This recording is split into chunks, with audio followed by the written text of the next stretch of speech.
The 28th of May 2021, and this is a different kind of video to the usual in that it's announcing an event which itself is a different kind of event to the type that most of us are familiar with. In last week's video, in the mailbag section, I read out the excerpt of an email from a very good friend of mine who was saying that in the absence of any verifiable, tangible, measurable, and positive play out into physical manifestation of the type of situation, the type of scenario that so many of us want to experience, what's needed to bring that about is a mass meditation exercise on a colossal scale. A lot of people get hung up on terminology, so some people might not be comfortable with the term meditation. They might prefer to refer to it as prayer or an intention exercise or a statement of affirmation or the application of your will and your intent to a situation. Either way, the concept is the same. And it's the notion that nothing occurs in physical manifestation until it's imagined by we conscious co-creators of our own experienced reality.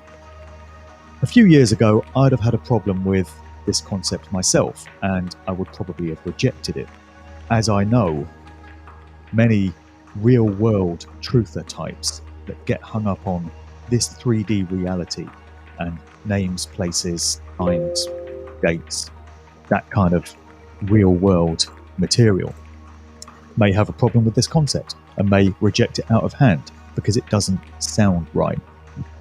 But I've done a lot of study, a lot of research in this area in recent times. I've also done a lot of work on myself in terms of trying to harness this dynamic and trying to manifest into my own experienced physical reality, at which I desire, by getting my mind right, by getting my imagination and my will and my intent right. Think about the work of the likes of Bruce Lipton, The Biology of Belief, Dr. Joe Dispenza, and many other great teachers in this area. It's become very clear to me that we do create our own experience reality according to the level of consciousness and the nature of the consciousness that's applied to the situation. So the idea that we can bring about very real world change in this physical 3D reality by getting many, many people of a like mind, of a like intent, to pool their consciousness, to pool their will, and bring all that intention together at the same time. It's a very real thing. It just needs to be made to happen. A phrase that I've been very keen on putting out there in my public talks over the years is the one that goes, if not you, then who? If not now, then when? And I'm kind of applying that to myself. My mind goes back to something that the late Ian Crane used to say to people in the fracking community or anti-fracking community that he was a part of, and also his team at the Alternative View conferences. So Ian used to say, if you can think of a job that needs doing, it's yours. In other words, if you identify a role, don't expect somebody else to take it up. You've thought of it, you've recognized that there's a need for this to take place, so you do it. Who better than you? Why wait for someone else?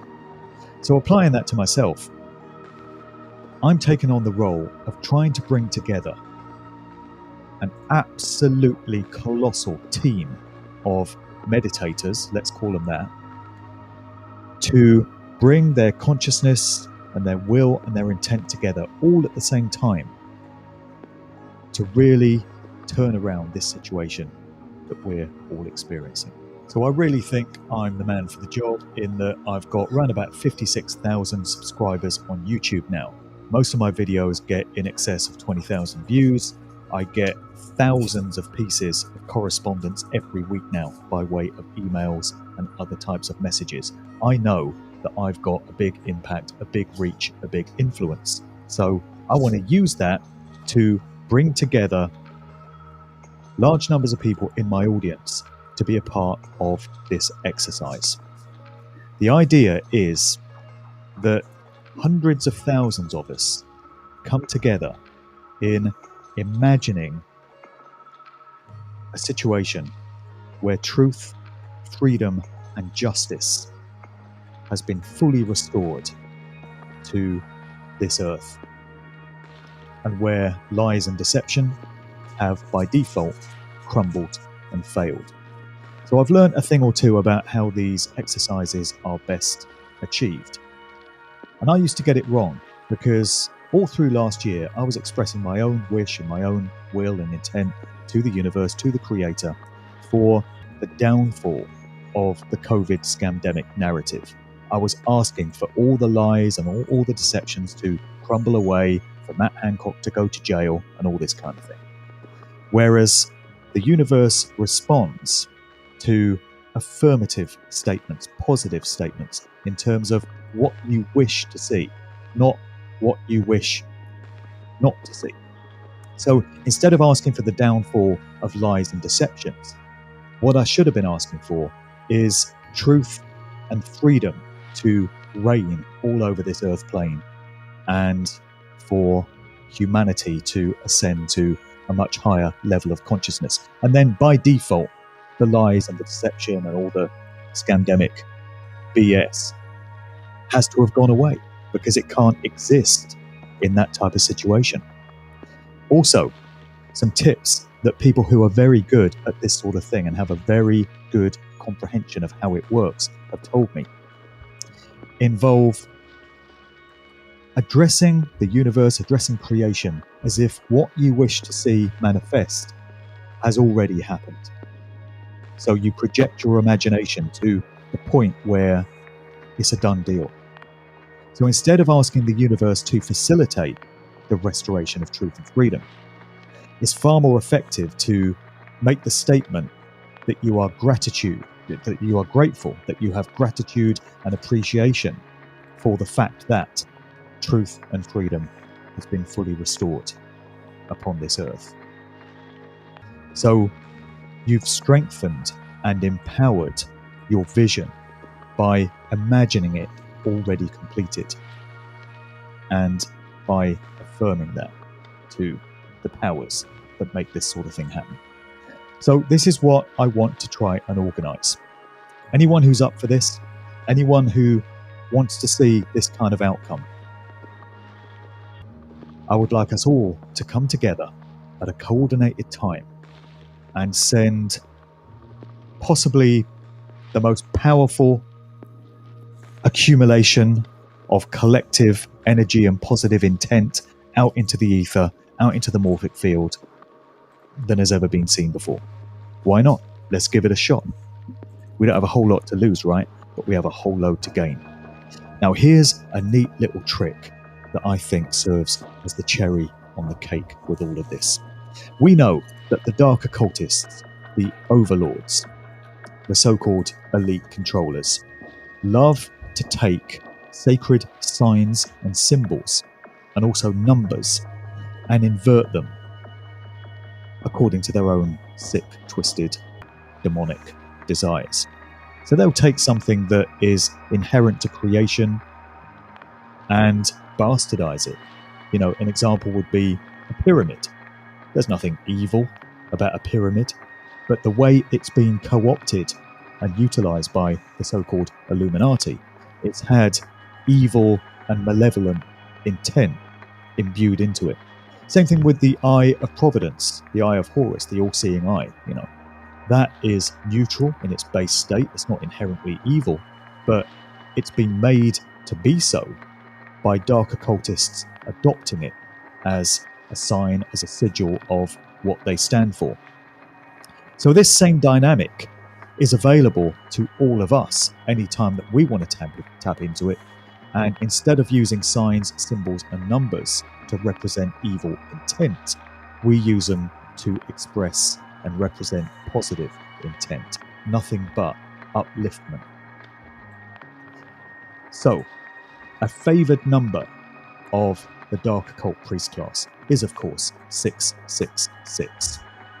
It's the number of a beast or of a man, according to the book of Revelation, meaning that, again, it's not inherently evil in its base state. It has evil connotations because of the contexts in which it's been used. But 666 is available for light, is available for good, is available for positivity anytime anyone wants to use it.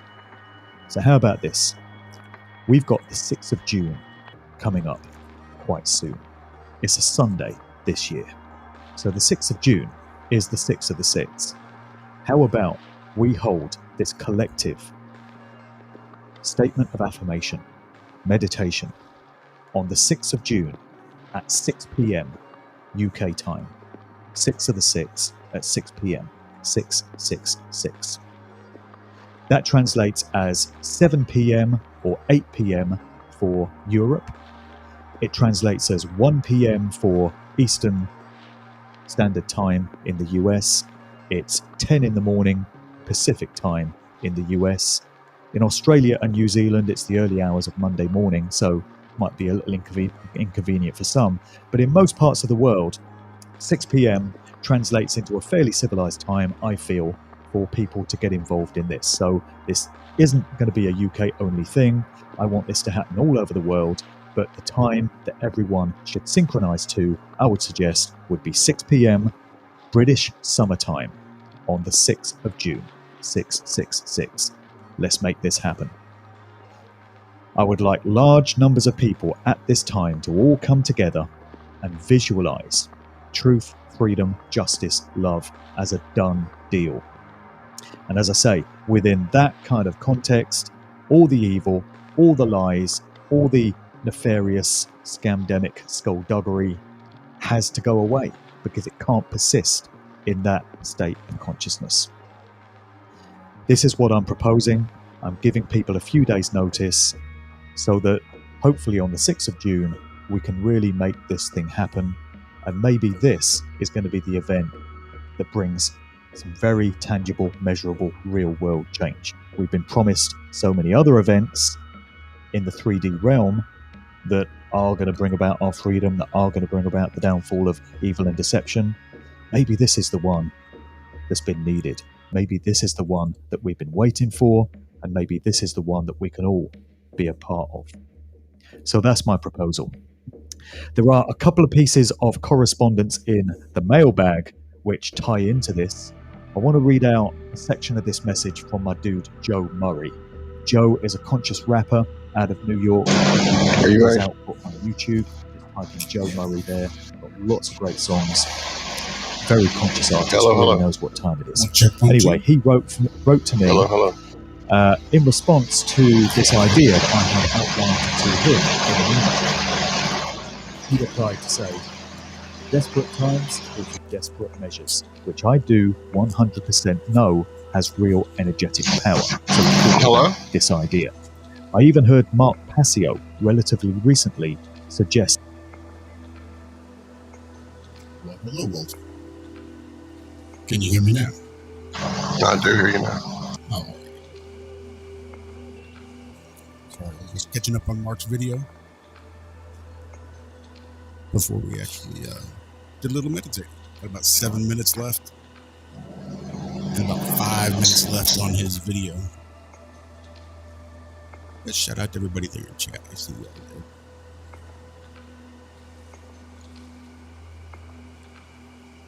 So I'm just going to finish this up before we get started.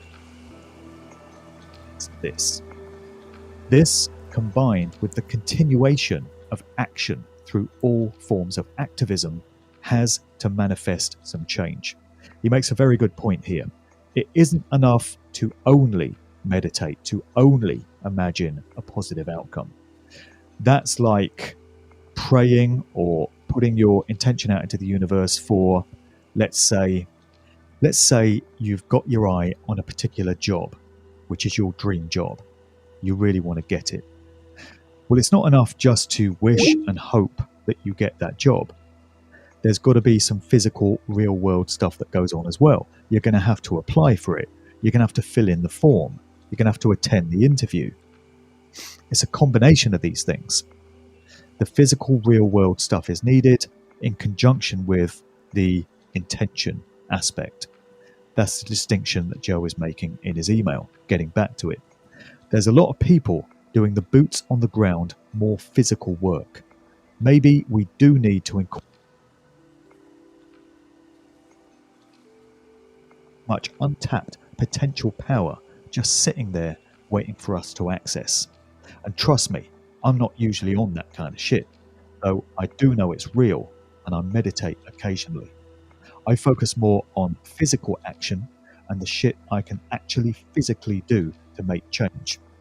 Which, by the way, at this point, I feel like the only way out is a physical rebellion on a mass scale and defending ourselves by whatever means necessary. But I do feel something could come out of it. It could be a mass meditation for freedom and justice. It's about affirmation. People have to actually do it, feeling as if it's already done. Just what I was saying. Like we've already achieved freedom and natural law justice has been served cold to these slime. That's what they do all the time. That's one of the reasons why the occultists write movie scripts the way they do, and why these people actually write down what they plan to do in documents, writing out the whole scenario, such as in the lockstep document, for example. It's a process of affirmation for them. So our opponents are using these spiritual, metaphysical dynamics. They don't have the monopoly on them. They don't have the exclusivity. These dynamics are available for all of us to use, and we've not been using them enough. Another message to read out here. Somebody says, I heard you reading from your mailbag, and a couple of comments caught my attention. Firstly, the chap who spoke about being utterly frustrated and dejected by the apparent lack of positive intervention from benevolent forces in this ongoing battle. I have sympathy for his feelings, perspective and overview. I've been there myself many times, and it sometimes feels as if we're howling at the moon and that the universe is not listening or responding to our pleas and intent for humanity to see the planned destruction of our families, communities and our precious lands. Well, that's what the opponents want to achieve. In response, I would offer my perspective. Every empire falls eventually. Entropy cannot be circumvented, and as each empire falls, the greatest upheaval, trauma, and release of negative satanic forces are unleashed onto the people. The Irish have a saying which I believe is pertinent. The night is darkest just before the dawn. I feel we're nearing these times, and the cabal are throwing everything they have at us in a death dance of lunacy. Now is the time to regroup and double down on everything we're engaged in presently. So, what better way to set the scene for what I hope to achieve here in terms of this mass meditation statement of affirmation, positivity exercise. The so-called elites do it. Time for us to be doing it. And by the very restoration of the values of truth, freedom, and justice, their evil and their deception cannot continue. 6th of June, 2021, 6 p.m. British summertime. Let's make history. Who's with me?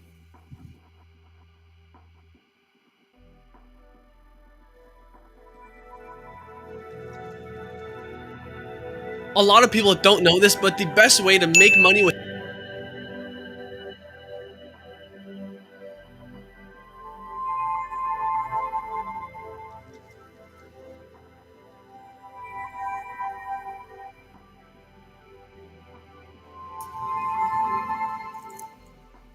Well, who's ready to do this? Hey, Walter, what's happening? Howdy, howdy. I am here. I am mellow. I am ready.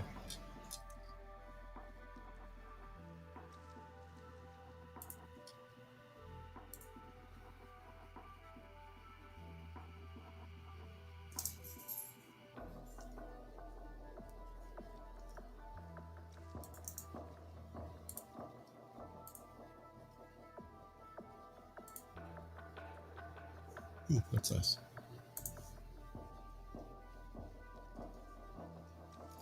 Strange, I don't see anybody else going live. Well, that's it. That's noon. Let's focus some intent here, ladies and gentlemen.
So I don't know how long this meditation was supposed to go,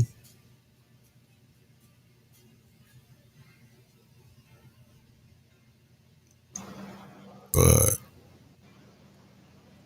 I know there was some pretty intense energy there for a minute. Absolutely. That was pretty crazy. Yeah.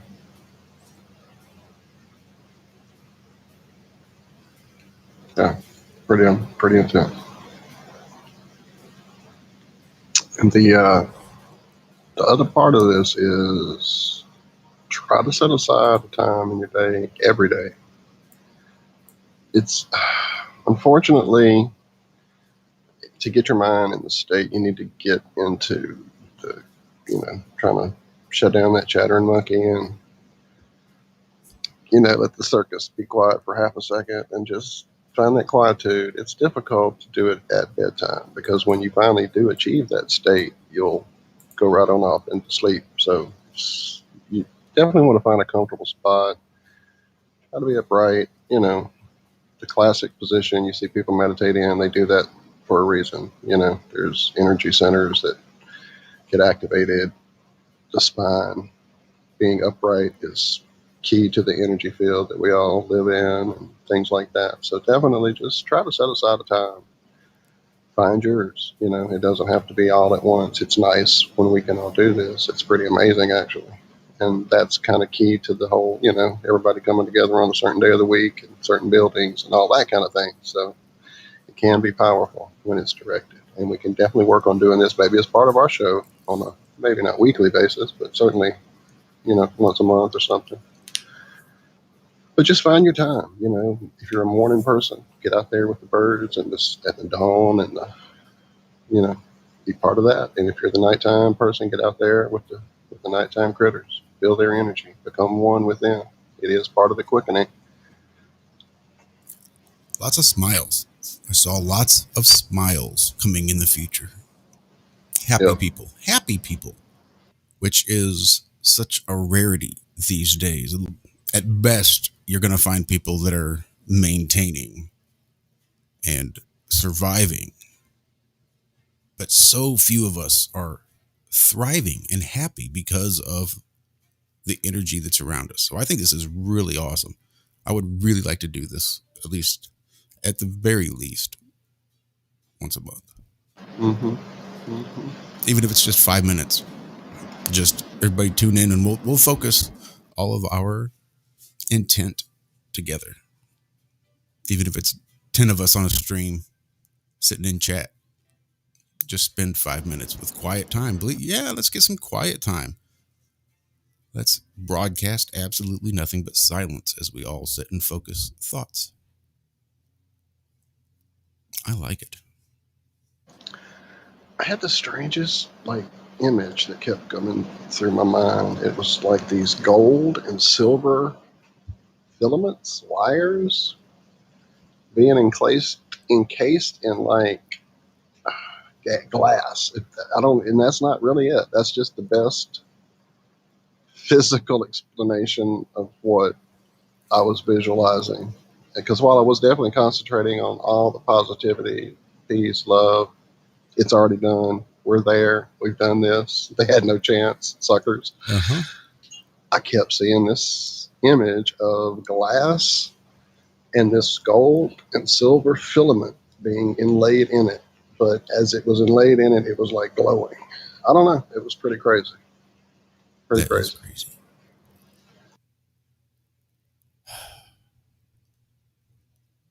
Unintentional got Baldini in chat saying he's been suggesting something like this for a minute. Well, I say Well, we I'm do it. glad we finally got there. Yeah, I say we do it. I say we organize as many people we can and try to find at least some sort of common time, and we try to make this happen with as many people as we can. Who knows? It may become our daily show sign off. You know, It you may never be. know. It may be, even if it's a 30 seconds of dead silence. Yep, it may very well be. That 30 seconds of dead air might not please Chris so much, but maybe. But I think in context with the right preemption, I'm pretty sure he'd be down with Yeah. it. He knows what's up. and I think 30 seconds is the right amount of time before something kicks on there in the server in the main studios at TFR to cover the Hey, dead air. in a good chicken session, we'll stare each other down a good minute and a half. So 30 seconds is not anything for us. I guess that's true. That is true. Well, guys, thanks so much. I think we'll just keep this short. It is Sunday, and I do still have some Sunday. yard work to finish up on. I just wanted to make sure we did this. I wanted to make sure that we lent our support and our positive energy. Definite shout out for Allison to sending the heads up there in the Telegram chat. I definitely appreciate the heck out of it. Josh immediately texted me. I was up. I was ready. It was just good to hear that you guys were keeping me on my toes. Thank y'all. Yeah, I really do appreciate the reminder because I do need them so often. Truly, truly love y'all. Thank y'all so much. Yes, thank you guys. And don't forget, we'll be right back here on Tuesday morning for some Ironworks. In the meantime, make sure you keep those positive thoughts at the forefront of your mind. Hold on to them as long as you can. Maybe you don't have to sit there and actually meditate and focus them like a laser beam, but keep them out there in the forethought. Just bring it to the front, right? Just a little reminder every now and then. Oh, yeah, that's right. We've already beat these bastards. We just got to make sure everybody else figures it out. Smiles. Lots of big, genuine, happy smiles. That's what I was seeing. It was almost like stock footage, but more vague, like a dream. I just saw smiles, and it was awesome. So thank you, guys. I'm looking forward to seeing your smiles today and for many, many days to come. From all of us here at the Iron Realm, we love you. Bye-bye.